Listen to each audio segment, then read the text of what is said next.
So, Jay, I'm a professor. You're a professor. We both teach. We even gonna end up teaching in a similar program as well.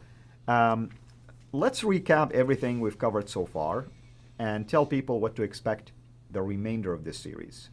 And this will be kind of like the pivot, if you wish. Okay. We have gone back and we've said there is a problem with all of the emergence of Islam.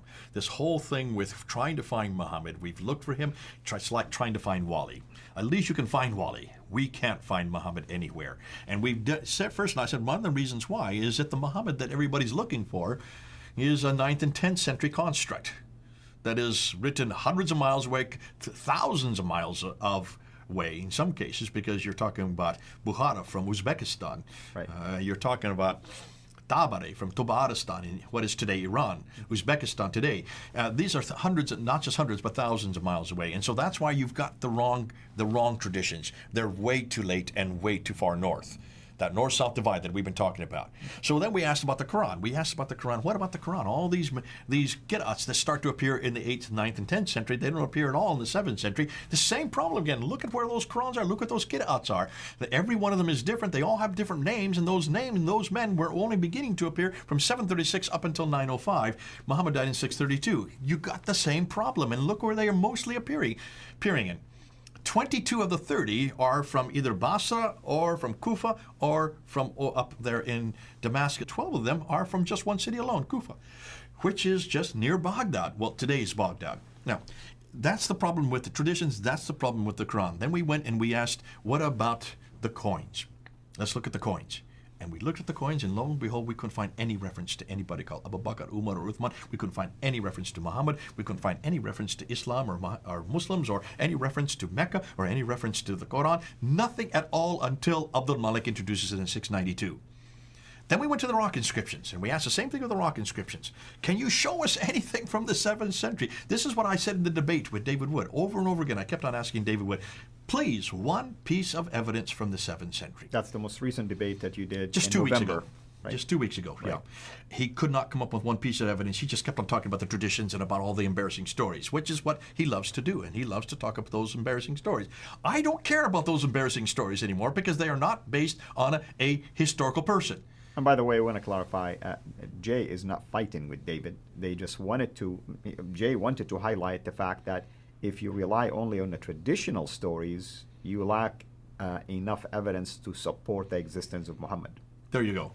Yeah. And I can see the same thing could be done with Jesus Christ. Because if you want to look at the Gnostic accounts of Jesus Christ, like the Infancy Gospel of Thomas, which is written in the late 2nd century, it ridicules Jesus. It shows him as a real jerk. And he sits there, and not only does he use his magical powers to incapacitate people, he kills people with his magical powers. That's not the Jesus of the 1st century. That's a Jesus of the Gnostic Jesus from the 2nd century. If you want to use embarrassing stories for Jesus, right, be careful. I'm not going to do that with Jesus, and we need to be careful if we're going to do that with Muhammad. Let's go to the historical Jesus. Let's go to the historical Muhammad. And when you look at the historical Muhammad, you will see it does not exist at all. Now, we then went to the rock inscriptions. We saw the exact same thing pre-690. Nothing about Islam, nothing about Muslims, Islam, Muhammad, Mecca, or the Quran. Those 5 things we're looking for. 690 after, from 710, his name starts to appear. From 720 to 730, then you start seeing these practices appear. And then from 730 on, then you start seeing this religion called Islam, and Muslims start to appear. And that's where you see the Islam that we're starting to see. But it's still not complete. It's still not completing. That we won't get until the Abbasid era. Right. We're going to get to that yet. So what are we going to do next?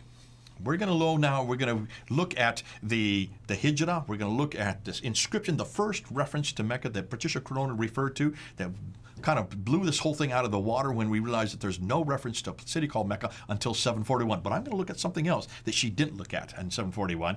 And then we're going to start moving into some of the other areas of what are the questions that Muslims, or what are the suppositions that Muslims like to throw at us. Because they are saying, no, there is some references to Muhammad. Let's look at those, and we'll debunk every one of them. And that's why we have an awful lot yet to do, because we need to get through all of this to try to really solidify that there is a problem with not only the book, but also with the man, the book and the man, the book and the man. And that is, I want to find a book from Uthman, I can't find it. We looked at the 5 canons that Shadi Nasser introduced. Looked at the canon from 652, that didn't exist. We looked at the canon from 936, It looks like there's only 7 there. They got the wrong 7. We looked at the canon of Ashatabi from 1194, the 12th century. 14 of those canons that were introduced at that time, every one of them are Ibn al-Jazari, and then Jazari in then 1429, and then right. finally we came back to the canon of 1924. In every case, we can see that this is an evolution of the text, this is an evolution of the canonization, an evolution of the Quran. The same thing we're finding with Muhammad. He evolved. He evolved from the Muhammad that we have yet to introduce the Muhammad that we do know of 7th century. Wait till you find him. That Muhammad is not the Muhammad of the 9th century. 2 completely different Muhammads. And I prefer the one of the 7th century. And I want nothing to do with the one of the 9th century. I agree with David. I agree with David and Sam Shamoun. They are doing right by confronting this guy because he's an embarrassment. He is an absolute embarrassment. Why is it that the Muslims forgot about the guy in the 7th century? We have yet to introduce him. That's yet to come.